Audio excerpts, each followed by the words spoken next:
JCC CGL परीक्षा में गड़बड़ी का आरोप लगाने वाले छात्र अब 2 अक्टूबर को सत्याग्रह आंदोलन करेंगे। और आपको बता दें कि 2 अक्टूबर को राजधानी रांची के बापू वाटिका में अभ्यर्थी आंदोलन करेंगे, अनिश्चितकालीन सत्याग्रह वो धरना पर बैठेंगे। इस बारे में जानकारी देते हुए छात्र नेता इमाम सफी ने बताया कि किसी भी समस्या का जो समाधान है वो जो है उसके लिए मालिक के पास आग्रह करना चाहिए, ना कि सेवक के पास। इसलिए आयोग इस सरकार का सेवक है। इसलिए छात्रों ने निर्णय लिया है कि बापू वाटिका में ही अनिश्चितकालीन धरना की शुरुआत की जाएगी।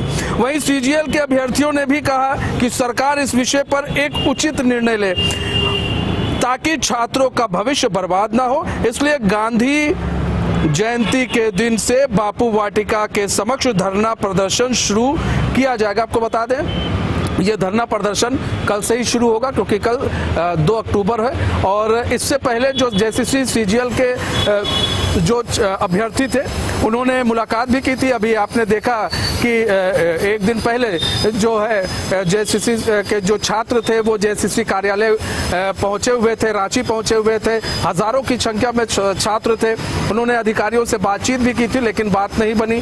और अब जो है जो ये छात्र हैं वो कहीं ना कहीं सत्याग्रह आंदोलन करने जा रहे हैं। अनिश्चितकालीन ये आंदोलन पर वो बैठेंगे।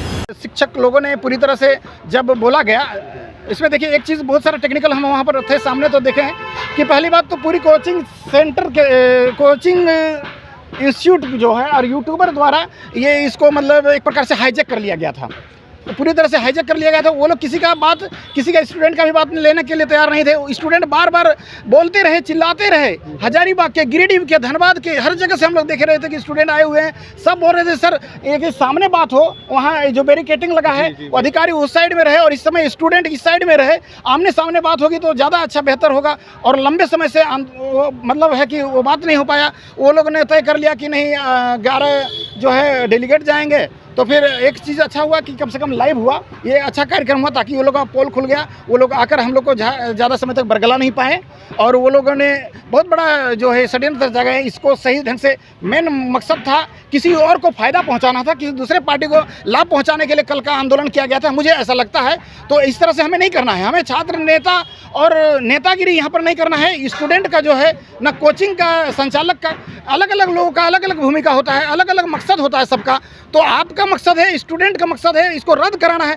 और रद्द सिर्फ नहीं, ये बापू वाटिका में करने का मतलब है कि रद्द सिर्फ नहीं, जेपीएससी हो या जेएसएससी हो, इस समय इतना ज़्यादा अंदर तक भ्रष्टाचार चला गया है। इसके जो माफिया लोग यहाँ पर जो पूरे छा चुके हैं, तो उनको नेस्त नाबूद करना है, उसे जड़ से मिटाना है। तो गांधी, बापू वाटिका और इनके ही सहारे संवैधानिक तरीके से लंबे समय तक हम लोगों को आंदोलन करना पड़ेगा और इस करप्शन के खिलाफ आंदोलन करना पड़ेगा।